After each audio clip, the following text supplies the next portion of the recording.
Hi students, welcome to NMK Telugu online classes. ఈ వీడియోలో 11వ తారీఖుకి సంబంధించినటువంటి కరెంట్ అఫైర్స్ గురించి అయితే డిస్కస్ చేద్దాం. ఆల్రెడీ దీనికి ముందు వీడియోలు అప్లోడ్ చేసేసాను, ఒకసారి చూడండి. దాని తర్వాత ఇంకొక 1 అవర్ గ్యాప్తో మళ్ళీ నెక్స్ట్ వీడియో కూడా అప్లోడ్ చేసేస్తాం. ఓకే, మొత్తం ఈ వీడియోలో 15 బిట్స్ అయితే ఉన్నాయి, వాటి గురించి డిస్కస్ చేద్దాం. చివరి వరకు చూడండి, చక్కగా బుక్ పెట్టుకొని రాసుకోండి. మీకు నచ్చితే కనుక మర్చిపోకుండా ఒక లైక్ అయితే చెయ్యండి. ఓకే, ఫస్ట్ బిట్ చూడండి. జాతీయ చేపల రైతు దినోత్సవం అంటారు. జాతీయ చేపల రైతు దినోత్సవం, నేషనల్ ఫిష్ ఫార్మర్స్ డే అంటారు. నేషనల్ ఫిష్ ఫార్మర్స్ డే ఏ రోజు జరుపుకుంటారు అంటే జూలై 10వ తారీఖున జరుపుకుంటారు. ఇప్పుడు జూలై 10వ తారీఖున జరుపుకుంటారు. నెక్స్ట్ ప్రపంచ జనాభా దినోత్సవం. ప్రపంచ జనాభా దినోత్సవం వరల్డ్ పాపులేషన్ డే అనమాట. వరల్డ్ పాపులేషన్ డేని ఎప్పుడు జరుపుకుంటారు అంటే జూలై 11న జరుపుకుంటారు. ఇప్పుడు జూలై 11. దీనికి ఒక థీమ్ కూడా ఉందన్నమాట. చూడండి, కొన్నిటికి థీమ్స్ ఉంటాయి, ఖచ్చితంగా థీమ్స్ అయితే మనం చదువుకోవాల్సింది. ఓకే, ప్రపంచ జనాభా దినోత్సవం థీమ్ ఏంటి అంటే లీవ్ నో వన్ బిహైండ్. చూడండి, leave no one behind, count to everyone అనమాట. అదొన్నా leave no one behind, count to everyone అనేది ఈ ఏడాది పాపులేషన్ డే యొక్క థీమ్గా అయితే నిర్ణయించారు. నెక్స్ట్ తెలంగాణ ఇంజనీర్ల దినోత్సవం ఏ రోజు అంటే జూలై 11 అనమాట. తెలంగాణ ఇంజనీర్ల దినోత్సవం ఎప్పుడు అంటే జూలై 11. చూడండి, తెలంగాణ నీటిపారుదల పితామహుడుగా పిలువబడే నవాబ్ అలీ నవాజ్ జంగ్ బహదూర్ ఆయన పేరు అనమాట. తెలంగాణ నీటిపారుదల పితామహుడుగా పిలువబడే నవాబ్ అలీ నవాజ్ జంగ్ బహదూర్ జయంతిని ఈ రోజుగా జరుపుకుంటారు. చూడండి, తెలంగాణ నీటిపారుదల పితామహుడు ఎవరంటే ఈయన అనమాట. అదొన్న ఈయన యొక్క జయంతినే తెలంగాణలో ఇంజనీర్స్ దినోత్సవంగా అయితే జరుపుతారు, గుర్తుపెట్టు.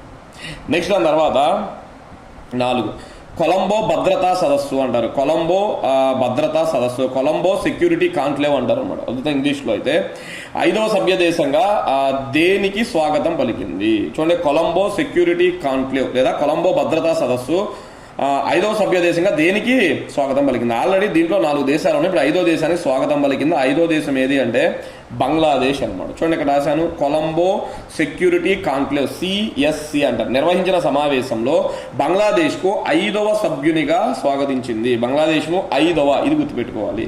ప్రస్తుతం దీనిలో 1 భారత్, 2 శ్రీలంక, 3 మారిషస్, 4 మాల్దీవులు ఉన్నాయి. మొత్తం 4 ఉన్నాయి కొలంబో సెక్యూరిటీ కాన్క్లేవ్లో. ఇప్పుడు 5వ దేశంగా బంగ్లాదేశ్ అయితే వచ్చింది.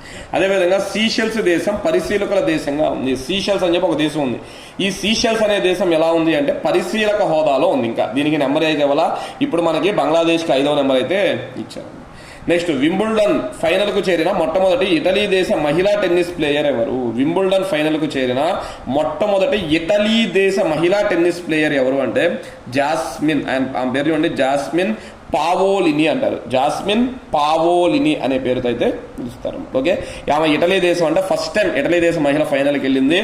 ఫైనల్లో వేరే ఆమెతో ఢీ కొందనమాట. Okay, next bit 6 wellness brand అయిన హూప్ అనమాట. చూడండి, వెల్నెస్ బ్రాండ్ అయిన హూప్కు ఎవరు బ్రాండ్ అంబాసిడర్గా వ్యవహరించనున్నారు? హూప్కు ఎవరు బ్రాండ్ అంబాసిడర్గా వ్యవహరించనున్నారు అంటే ఆమె పేరు పివి సింధు. ఇంతకు ముందు వీడియోలో కూడా పివి సింధు గురించి మీకు ఆల్రెడీ డిస్కస్ చేశాను. ఎలా అంటే రేపు జరిగే ప్యారిస్ ఒలింపిక్స్లో మహిళా పతాకధారిగా ఎవరు వ్యవహరించనున్నారు అంటే పివి సింధు అని చెప్పాను, గుర్తుందా? 10వ తారీఖు వీడియోలో ఇప్పుడు వచ్చిందనమాట. అదవుతుందా? కాబట్టి రేపు జరగబోయే ఒలింపిక్స్లో మహిళా పతాకధారిగా పివి సింధు గారు, అదేవిధంగా మనకి టేబుల్ టెన్నిస్ ప్లేయర్ అయినటువంటి కమల్ శరత్ గారు అయితే పురుషుల తరపున పతాకధారిగా వ్యవహరించున్నారు. ఇప్పుడు చూడండి, హూప్కు ఎవరు బ్రాండ్ అంబాసిడర్గా వ్యవహరించున్నారంటే పివి సింధు. ఇక్కడ ఆ బ్రాండ్ అంబాసిడరే కాదు, ఈ వెల్నెస్ బ్రాండ్ అయిన హూప్లో ఈమె పెట్టుబడులు కూడా పెట్టారంట. పివి సింధు గారు కొంత పెట్టుబడులు పెట్టడం కూడా అయితే జరిగింది. నెక్స్ట్ దాని తర్వాత వచ్చేటప్పటికి 7 వార్తల్లో నిలిచిన ఆల్మట్టి డ్యామ్ ఏ రాష్ట్రంలో గలదు? చూడండి, ఇంపార్టెంట్. ఇలాంటి బిట్స్ మనకి జాగ్రఫీ పరంగా ఎగ్జామ్స్లో అడుగుతాడు. ఆల్మట్టి డ్యామ్ ఏ రాష్ట్రంలో గలదు అంటే కర్ణాటక. ఏ నదిపై గలదు అంటే కృష్ణా నదిపై. ఆల్మట్టి డ్యామ్ ఏ నది మీద ఉంది? చాలాసార్లు ఎగ్జామ్లు అడిగాడు. కృష్ణా నదిపై. ఎందుకు నిలిచింది అంటే కర్ణాటకలో వర్షాలు ఎక్కువైపోవడం వల్ల ఈ ఆల్మట్టి డ్యామ్ అనేది నిండిపోయింది. వెంటనే ఆల్మట్టి డ్యామ్ యొక్క గేట్లను ఎత్తివేయడం జరిగింది. సో ఇప్పుడు ఎత్తేసారు కాబట్టి దిగువన ఉన్నటువంటి తెలంగాణ, ఆంధ్రప్రదేశ్ రాష్ట్రాలకు ఏంటిది ఈ కృష్ణానదిలోని నీళ్ళు అయితే రావడం జరుగుతుంది. అలా వార్తలో నిలిచింది. దాని పేరు ఆల్మట్టి డ్యామ్ అంటారు. కర్ణాటక రాష్ట్రంలో ఉంది, కృష్ణా నదిపై ఉంది, గుర్తుపెట్టు.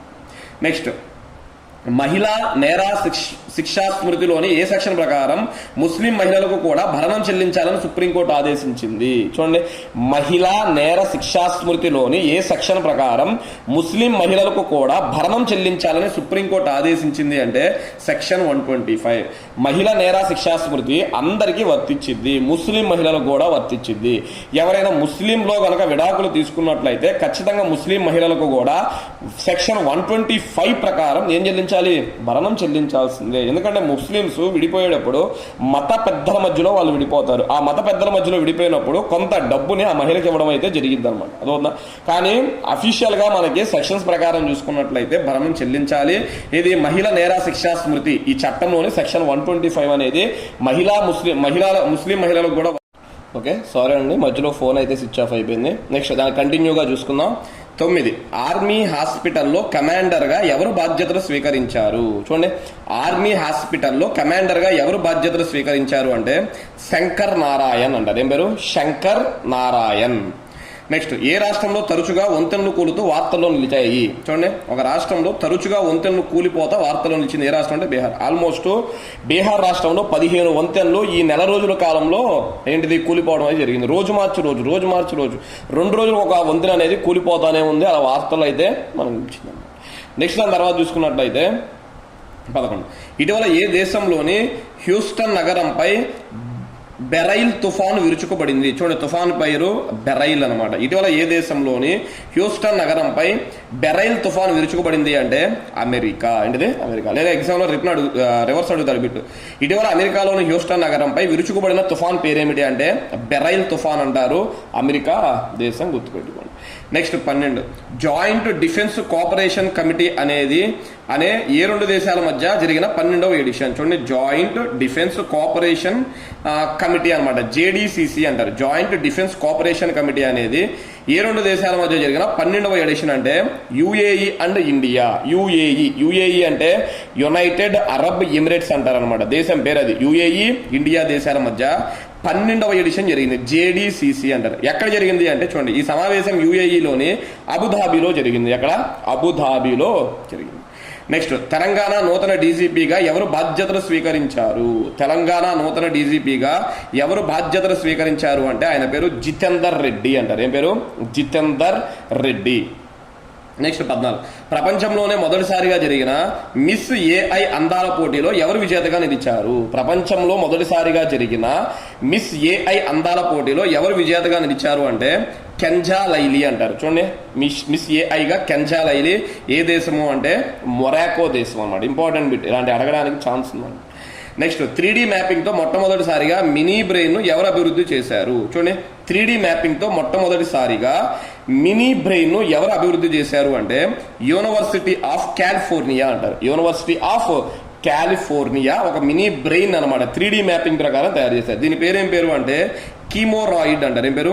కీమోరాయిడ్ అనే పేరుతో అయితే పిలుస్తారు. ఓకే, ఇవి స్టూడెంట్స్ మనకి ప్రధానంగా 11వ తారీఖుకి సంబంధించినటువంటి కరెంట్ అఫైర్స్ అన్నమాట. ఓకే, మళ్ళీ నెక్స్ట్ వీడియోలో 1 అవర్ లోపే 12వ తారీఖుకి సంబంధించినటువంటి కరెంట్ అఫైర్స్ను కూడా మీ ముందుకైతే తీసుకొస్తాను.